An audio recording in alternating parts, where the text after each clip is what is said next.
हरिओम. लाओत्सेचा ताओबोध. योगदास श्री जय गणेश जोशी यांचे प्रवचन. दुर्मिळ वस्तूंचे अवास्तव महत्त्व. आपण जर शांतपणे विचार केला तर आपल्या लक्षात येईल की आपण दुर्मिळ वस्तूंना काहीही कारण नसताना अवास्तव महत्त्व देत आहोत.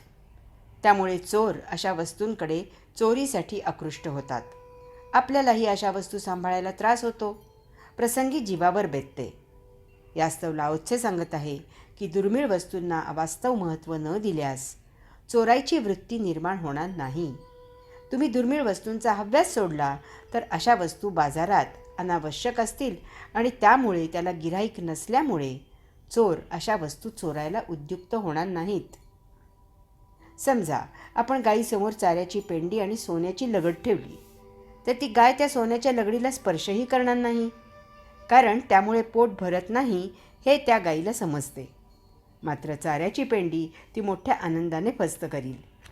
माणूस याउलट एक वेळ उपाशी राहील, परंतु तो ती सोन्याची लगडच उचलील, कारण त्या सोन्याच्या लगडीला बाजारात किंमत आहे.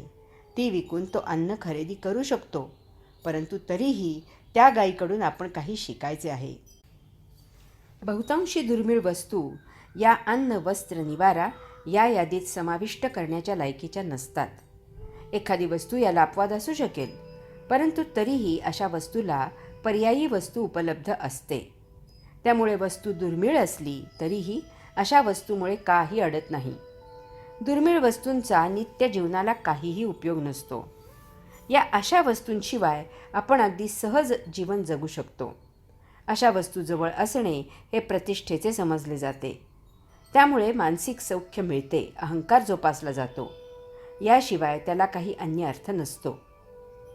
ही प्रतिष्ठा माणसानेच निर्माण केलेली असते. ती उपजत किंवा मूलगामी नसते. त्यामुळे ती बेगडी असते, असत्य असते.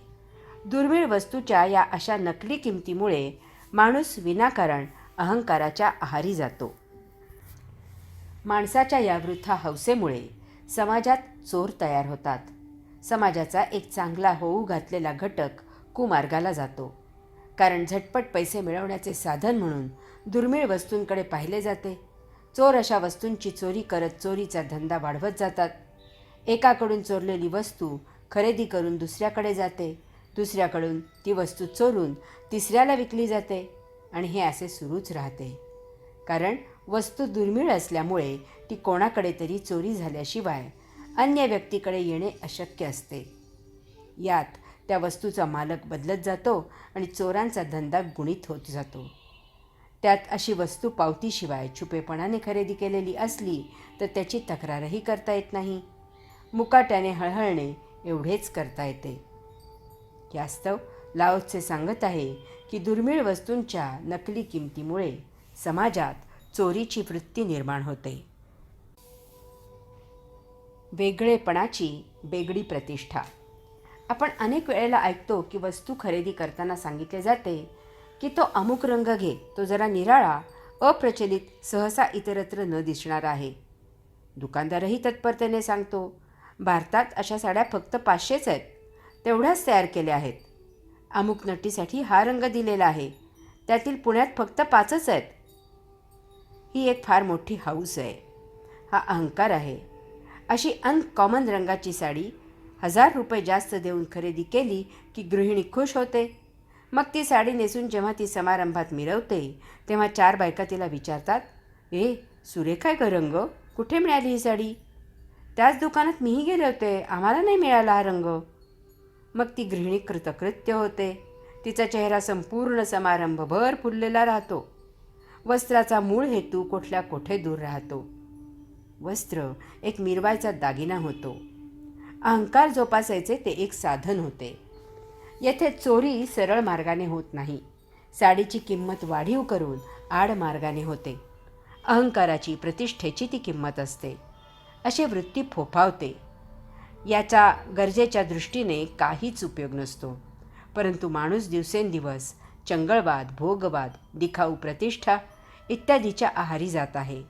हा निकोप समाजाच्या दृष्टीने धोका आहे. दूरवरचा विचार करता यामुळे आर्थिक, बौद्धिक, सामाजिक अराजक माजू शकते. हा निराळेपणा सार्वत्रिक असत नाही. काही देशात स्त्रीला खूप लांब सडक केस असणे हे सौंदर्याचे लक्षण समजले जाते, परंतु काही देशात ज्या स्त्रीला नैसर्गिक सौंदर्य नसते ती तिची कुरूपता झाकण्यासाठी केस वाढवते. सत्य सौंदर्य छोटे केस असले की दिसून येते असे समजतात.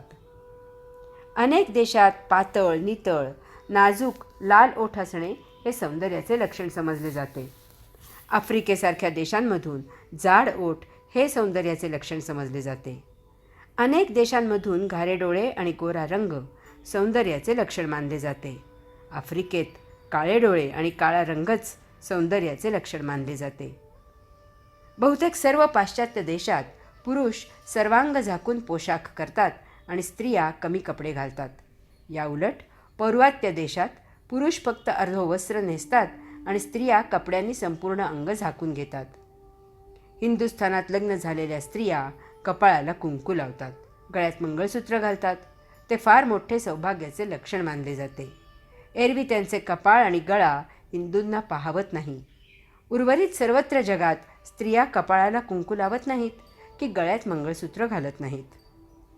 सांगायचे तात्पर्य काय तर दुर्मिळ वस्तू, पद्धती या गोष्टी अनावश्यक आहेत. पद्धती प्रतिष्ठेच्या समजुती निराळ्या प्रदेशी भिन्न आहेत. त्यांना अजिबात महत्त्व देऊ नये, कारण त्यामुळे दुर्प्रवृत्तींना प्रोत्साहन मिळते. हरि ओम.